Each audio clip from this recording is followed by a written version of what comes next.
Kasih karunia dan damai sejahtera dari Tuhan Allah Bapa kita, dan dari anaknya Tuhan Yesus Kristus menyertai kamu sampai selamanya. Amin.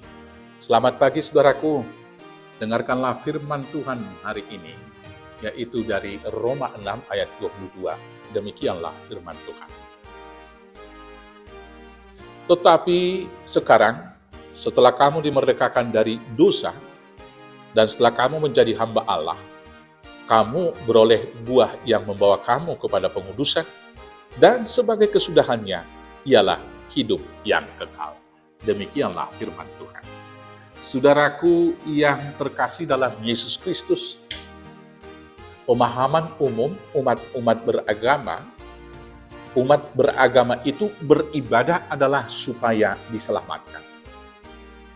Umat beragama melakukan ibadah dan doa, dan juga tuntutan-tuntutan hukum agamanya di dalamnya adalah supaya dosanya dihapuskan. Atau dengan kata lain, memperbanyak ibadah, memperbanyak amal, supaya ketika ditimbang dengan dosa, nanti amalnya lebih banyak, dan tujuan akhirnya dia masuk surga. Maka dengan demikian, keselamatan dan juga pengampunan dosa di dalamnya dipahami sebagai usaha diri sendiri dari manusia itu sendiri.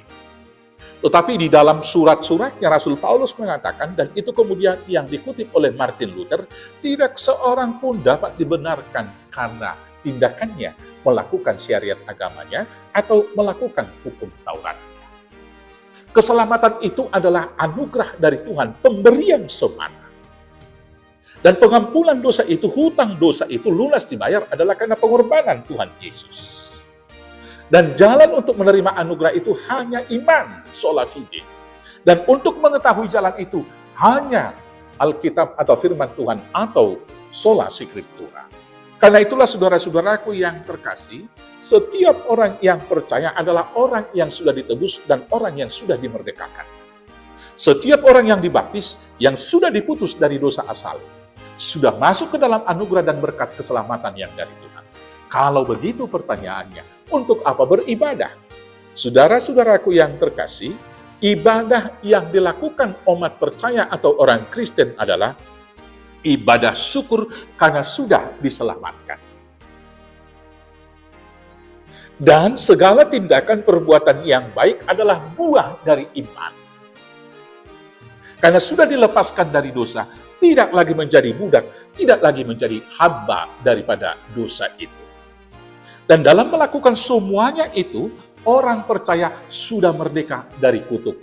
Maka motivasi melakukan satu perbuatan yang baik bukan lagi karena takut dihukum, tetapi karena ucapan syukur sudah lepas dari hukum, merdeka melakukannya. Maka orang percaya, orang yang sudah merdeka dari dosa, dimerdekakan karena kita sudah menjadi hamba Allah. Karena kita sudah menjadi hamba Allah, maka kita merdeka melakukan perbuatan yang baik. Bukan lagi karena paksaan hukum Taurat atau orang lain. Tetapi kemudian kemerdekaan yang kita pakai itu juga adalah merdeka untuk menjaga diri, bukan lagi untuk melakukan dosa. Di ayat 1 dikatakan demikian. Jika demikian, apakah yang hendak kita katakan? Bolehkah kita bertekun dalam dosa supaya semakin bertambah kasih karunia? Bukan. Bukan kemerdekaan yang demikian. Justru karena kita sudah diketahui atau mengetahui, kita dikasihi, dan kita telah dianugerahi, justru itu memotivasi kita semakin menjauhkan diri dari dosa. Karena itu saudara-saudaraku yang terkasih, kita adalah orang-orang yang merdeka, sudah dimerdekakan dari dosa. Maka kita bukan hamba dosa lagi. Karena kita adalah hamba Allah, maka segala sesuatu yang kita lakukan harus menurut teladan Allah. Dan dalam hal ini, kita merdeka melakukan itu di dalam cinta kasih. Maka pakailah kemerdekaanmu, membuahkan buah yang baik untuk kemuliaan Tuhan. Tuhan Yesus memberkati. Amin. Kita bersatu dalam doa. Terima kasih Bapa atas kemerdekaan kami. Tuhan telah menebus kami dari belenggu dosa. Maka kuatkan, mampukan kami memakai kemerdekaan ini untuk berbuah lebat, membuahkan buah roh dan kebaikan. Demi kemuliaan Tuhan dan berkat bagi sesama. Di dalam Yesus Kristus Tuhan kami. Amin. Selamat beraktivitas. Tuhan Yesus memberkati. Horas, horas, horas.